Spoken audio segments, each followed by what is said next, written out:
чабуу менен анда эми сиздерди эми тааныштырып кете турган бул компанияны президентский презентациясын ачып кетүү үчүн мен чакыра турган Кыргызстанда эң биринчи номер 1 деген компанияны ачып, Кыргызстандын бардык булуң булушундагы кыргыздардын башын бириктирүү үчүн ушул компанияны жана кыргыздардын ден соолугун чындоо, кам көрүү боюнча ушул компанияны ачканы биздин компаниянын Refresh Life компаниясынын президенти Айнура Райымжановага сөз берсек. Айнура эжекебиз бир-биринин сүйкүмдүү жары, бактылуу энеси, сүйүктүү чоң энеси, кол чабар менен тоса алалы келиңиздер.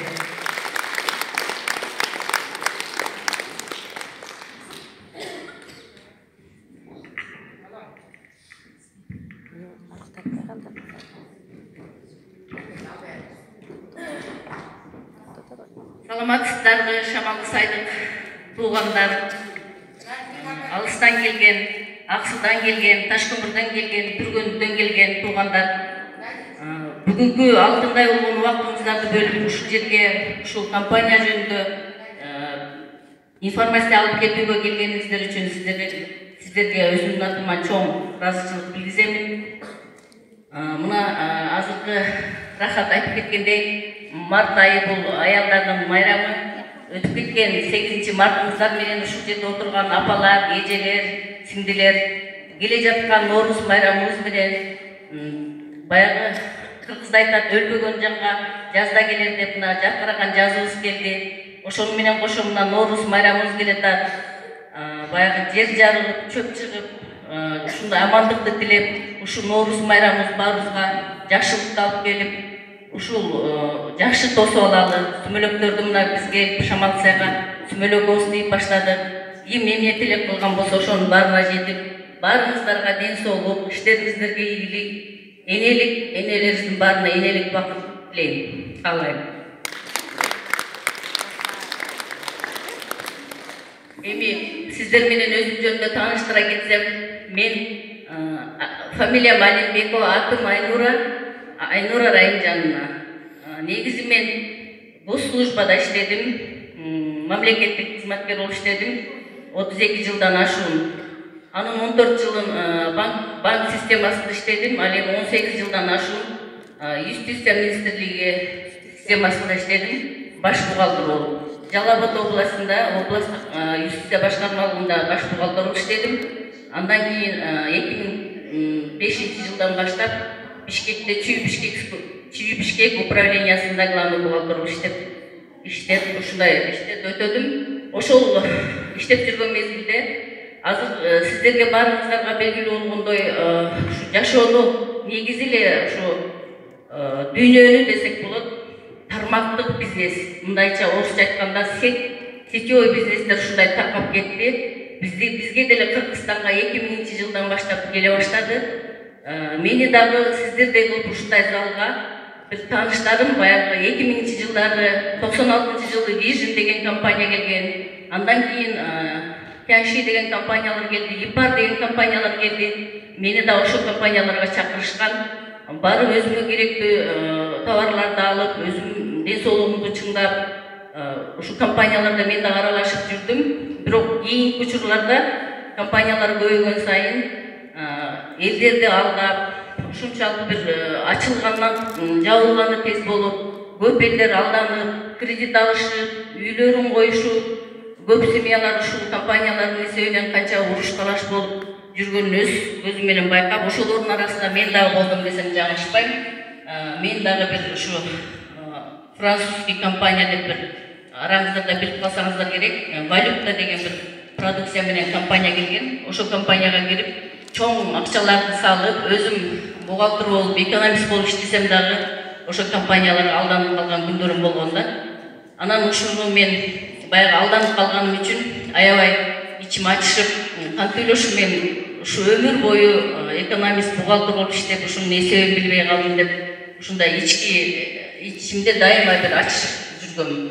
Анан ушу акыркы жылдары ушу компания көбөйгөн сайын ушу компанияларды аябай жакындан билгим келип, жакындан билип, таанышып, анан кандай бир бизнес кылсам деген ойдо жүргөндө, ушундай бир элдердин алданып ушунчалык бир кыйналып аткандарын көрүп, мен ушу тармактык бизнес ачам, сетевой бизнес ачам. Элди алдабайм, өз убагында акчаларын берем, эч жака качпайм, бир дагы адамды күйгүзбөйм деген ушундай өзүмө бир жакшы алдыма максаттарды коюп, ушул компанияны ачкам. Бул компания 2017 жылдын 7-июлунда Министерство юстиция тарабынан закондуу түрдө катталып, өз ишин баштаган. Ушул компаниянын негиздөөчүсү жана президенти мен өзүм, Алимбекова Айнура Райымжанова мен болом. Бул компанияны ачып баштаганда мен өзүңүздөр билесиздер, ушул жерде эгер эжекелерден сеп иштеп жүргөн болсоңуздар, компанияда уникальный, аябай жакшы, эч кимде жок, оригинальный, адам баласынын ден соолугуна зыянын тийгизбеген продукцияларды издеп башташат. Мен деле ошондой болуп издедим. Ошол мезгилде бизде азыр иштеп атат, азыркы күндө биздин врачыбыз бар, Динара Токтогазиевна деген эже.